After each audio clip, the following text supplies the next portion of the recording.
Hey y'all, so it is, what is today?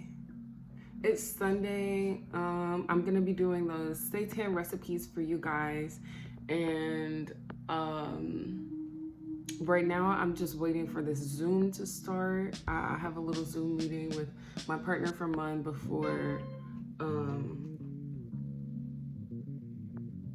before anything really happens. So yeah. After that, actually during that, I'm probably gonna find a snack. I'm hungry, and then after that, I have to go to Five and Below and figure out this tripod situation, and then yeah, we'll get right into the recipes. Let's go.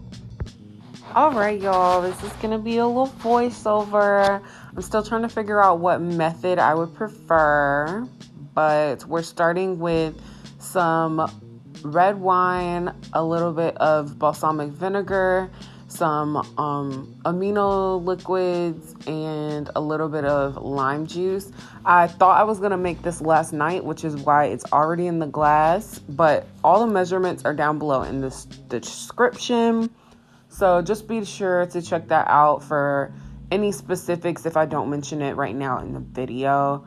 And you'll also be able to see the written version in the description as well. I know videos and audio aren't always the easiest for others to understand. So yeah, here we go. All right, so now I'm about to open a can of beets. I decided to put some beet juice in just for color. I kind of wanted it to have that specific sort of red color that steak will have when you cook it. However, that's not what happened. It's okay. It turned out more gray and like cooked hamburger color, but I was fine with that. I don't mind. But for the future, if I ever want it to be red, I'll probably experiment more, see if regular beets will do. But yeah, I just poured, I poured all of the juice from the can for the most part into, almost all of the juice from the can into the rest of the wet ingredients. And then I just poured the wet ingredients into the mixer. I wanted to blend all the spices together instead of just stirring them in, even though it all ended up rising to the top after I stopped the blender. But I didn't know that at the time. So right now I have two really big things I'm really working hard to stay on in the kitchen, which are cleaning as I go and mise en place, which is making sure everything is prepared and ready to go before I even start really cooking. So I don't have to stop in the middle and actually prepare things as I'm cooking. So right now I'm about to put some butter in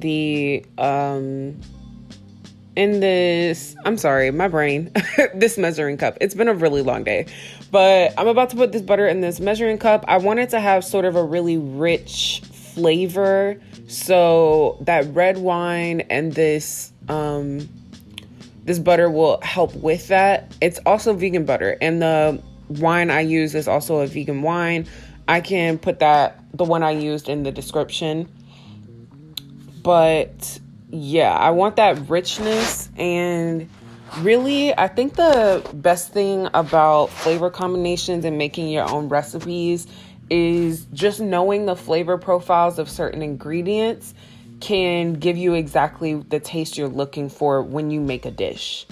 So if you know that something is zesty and you're looking to have that zesty taste, then you'll have exactly what you're looking for because you already know the flavors that bring what you want. I wanted to pair a wine with my steak for the night. This is not a vegan wine. Always be sure to check if something is vegan before you pick it up if you are particularly vegan. But that wine was not vegan. It is a really good wine, but it's not vegan. Sadly, even though it's a really nice for a budget. It's $3 if you guys don't mind if it's not vegan, from Aldi. So if you have an Aldi, it's literally only $3, $2.95. That's how much it is. Right now, I'm going in on this butter and olive oil. I just put the olive oil in because the butter has a pretty high water content that's going to evaporate out, but I still want it to have a bit of fat and substance to it. Kind of want it to leach out its own fat just a little bit. I kind of want to see if I can figure out how to do that because you know how real meat leaches out fat. Anyways, yeah. All right, y'all. So I'm about to start seasoning everything. I started with some paprika. I prefer smoked paprika, but this was all I had the last time I went to the store to pick up paprika. So yeah, I use paprika. That's to help with like smokiness and to give it that like meaty, like cooked on a grill sort of feel. All right, so then I used a steak seasoning. You can use any steak seasoning you like, you prefer. This was the first time I tried it. It was really good. It really soaked up into the whole steak, like this seasoning. So be sure that if you're using like a steak seasoning or a steak rub, they are really potent in flavor, so you don't have to use much of it.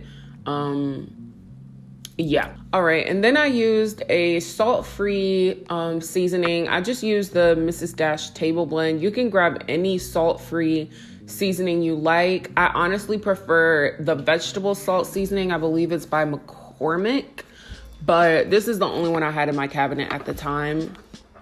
It is a little heavy on like the pepper flavor and the fennel if that's not something anyone likes.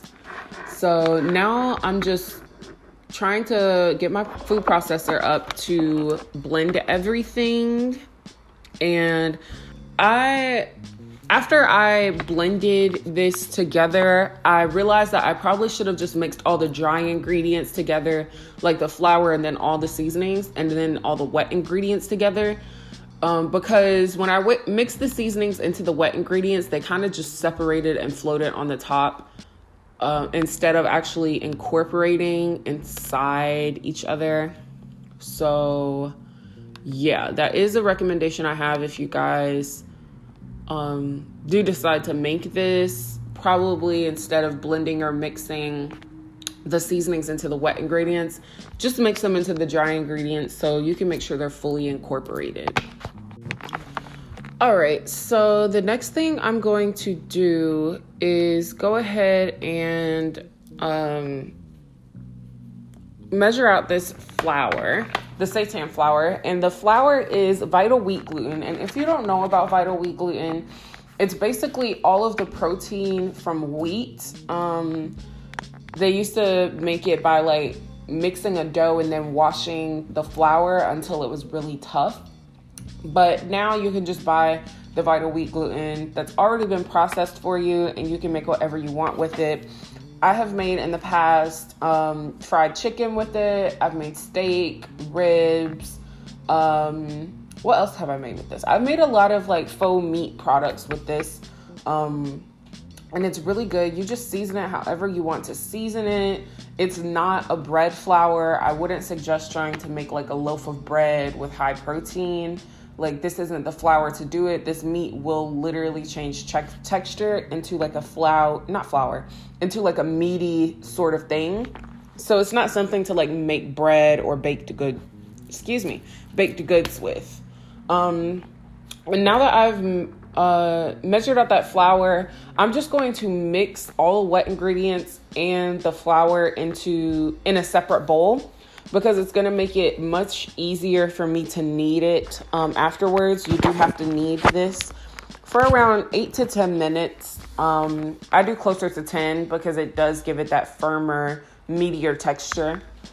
And then I also poured just a little bit of sugar because to me, meat used to have, or not meat, but steak kind of had this sort of like just a little hint of like sweetness with the richness. So I just wanted to like throw that in. It definitely did not make the steaks super sweet or anything. It just gave that hint just like I wanted. And when you're incorporating this, if it is too wet or too dry, When it's too wet, just add a little bit more Vital wheat gluten. If it's too dry, add a little bit more. I would suggest vegetable broth, almond milk, or any other non-dairy milk, water. I wouldn't suggest putting any more, too much more wine or balsamic vinegar in here, because it does change the not the texture, the taste. It does change the taste.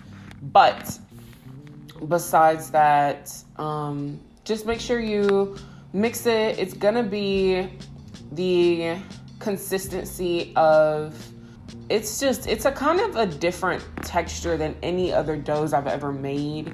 So just make sure you're paying attention to the video and what the texture looks like and how hard it looks like it is for me to mix. And I would say go based off of that. But there really is no other texture just like it that I can think of.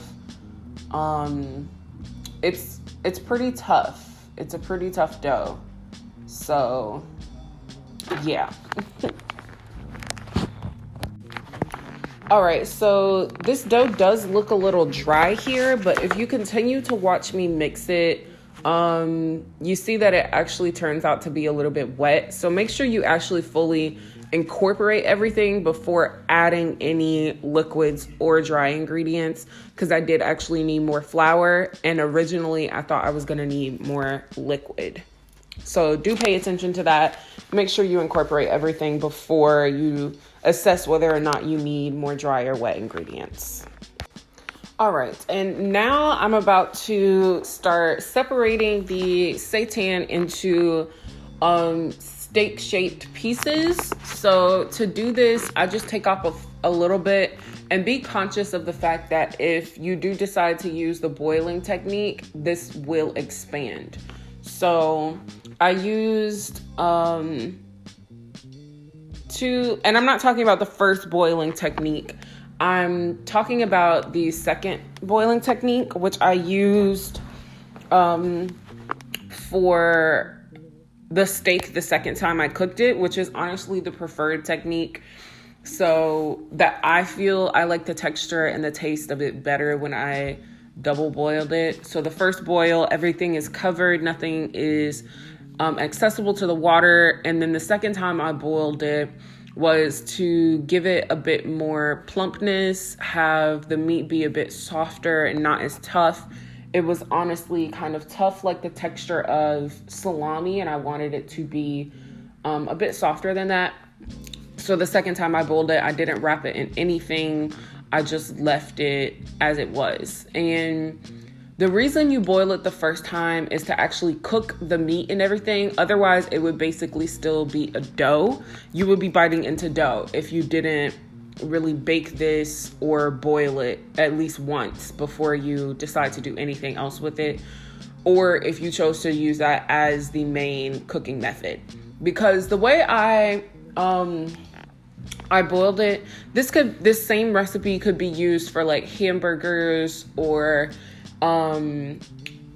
like fried chicken, just with a different texture, like chicken patties. I mean, you could use the same recipe for that and just boil it the one time and it would have been fine. Yeah, that's what I do recommend if you are depending on what texture you prefer. But the steaks, I'm shaping them and I'm just laying them across some parchment paper. Okay, so now I've gotten my aluminum foil. I'm just going to press this piece of seitan down onto the aluminum foil, make it a bit flatter. And then as I fold the aluminum foil over it, I'm also going to press it down to make it flatter. And I'm doing this because, like I said, it expands in the water. Just a little bit, but not too much. And I'm making sure that I wrap this firmly. I don't want any of the water to actually get in it. And once I wrap it in aluminum foil once, I'll wrap it in saran wrap twice. So it's up to you and your discretion how many times you'd like to wrap it in the saran wrap, but I do suggest wrapping it at least twice to make sure there are no areas for the water to leak in.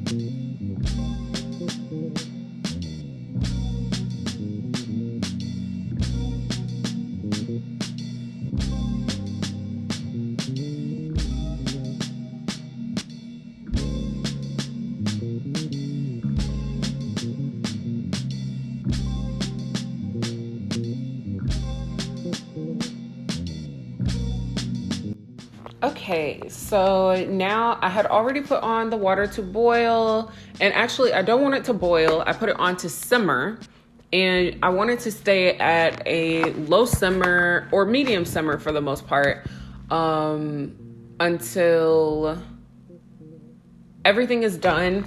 I left it in for about an hour, flipped it halfway through, flipped all of them halfway through to make sure they were all exposed to the water because they will float. And then, yeah, you'll just check the firmness by, you can either touch it if you really know what it feels like, or unwrap it like I did just to see. I felt comfortable enough to go ahead and wrap it back up if it wasn't done. But if you don't want to do all that work, you feel like, oh my God, I'm not sure if it's actually done. An hour and a half should definitely be more than enough, but an hour is how long I left mine in, right around an hour. And if you come back in the middle and it's leached out too much water because I didn't put the top on, if it evaporates too much water, just add a little bit more in. And here is the final result before I go ahead and cook two actually on a cast iron skillet. So yeah, I'm just placing them on the cast iron in some butter and a little bit of oil. Actually, I haven't put the butter in yet, but I did put the oil on. I put the butter in with some garlic, some rosemary, some thyme, and a little bit of herbs de Provence. I saw it in the store because I didn't use thyme. I apologize. I didn't use thyme, and I picked it up because they didn't have thyme in the store. And I Googled it, and it was like, yeah, most people use this on like meats, fish, vegetables. And it gave off a really nice flavor and aroma. If you are thrown off by the lavender put in it, honestly, don't be, because it tastes amazing. It doesn't even taste like straight lavender. You won't even realize, but yeah. And to base this, instead of tilting the pan and using a spoon, I used a what is that thing called? Like a marinade brush. And I just brushed the butter and all those seasonings on over and over onto the top of the steak. And it was amazing. It was really good. The only thing I would suggest for this recipe, if you do want to make it super versatile, because I did make mine versatile, I made Philly cheesesteaks with it. I used it in some vegetables with some dumplings on the side. I also used it for just regular steaks. And if you want to make it versatile, make sure you don't use too many seasonings in the base recipe that it feels like it's supposed to be one specific flavor profile. Just make sure it's savory, rich, and I'd say a little bit sweet, like steak, or whatever flavor profile you're going for, whatever meat you're going for. But these look so good on camera. I'm actually looking at them now on camera, and they look so good. I'm honestly really happy with these. This recipe will be a bit more developed for the Valentine's Day like date night 7-course meal video. It will be a bit different, so be sure to watch out for that, because I'm always improving the recipes that I'm doing and sharing with you guys. I want to make sure that it's as good as it could be. And yeah, the way to know that you're done basting the steaks and you're done basting the steaks with the butter is when the butter stops bubbling. That's what I Googled. That's what I read. And I realized that when I squeezed the fresh lemon juice on at the end, the butter started bubbling again. So I would suggest squeezing the lemon juice in a little bit before the bubbles finish, or right after you take the steaks out of the pan and just squeeze it on top. I do that because adding acids at the end of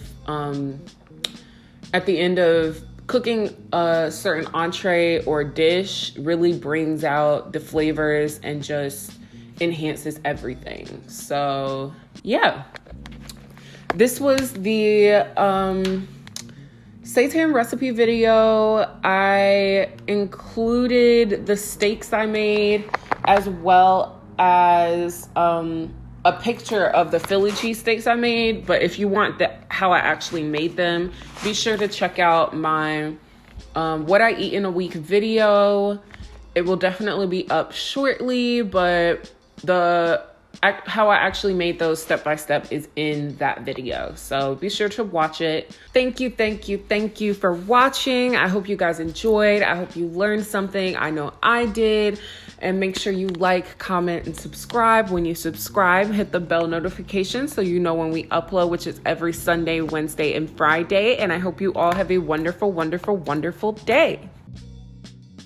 Okay, I'm gonna taste it real quick for you guys. I've got a piece from the edge. Real steak, you're supposed to let it rest for like 10 minutes, but this isn't even a real steak, so yeah. I'm getting a piece from like the middle and the piece from the edge. I'm gonna try the piece from the middle first. I'll show it to you guys up close. I don't want it to fall off. Okay. Can you see it? It's giving country fried steak the way it looks.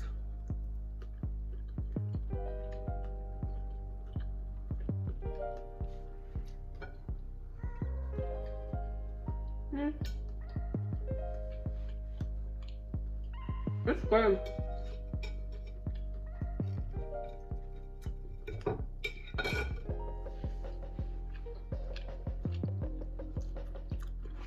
The texture is just more like country fried steak than like anything else. Like the regular steak.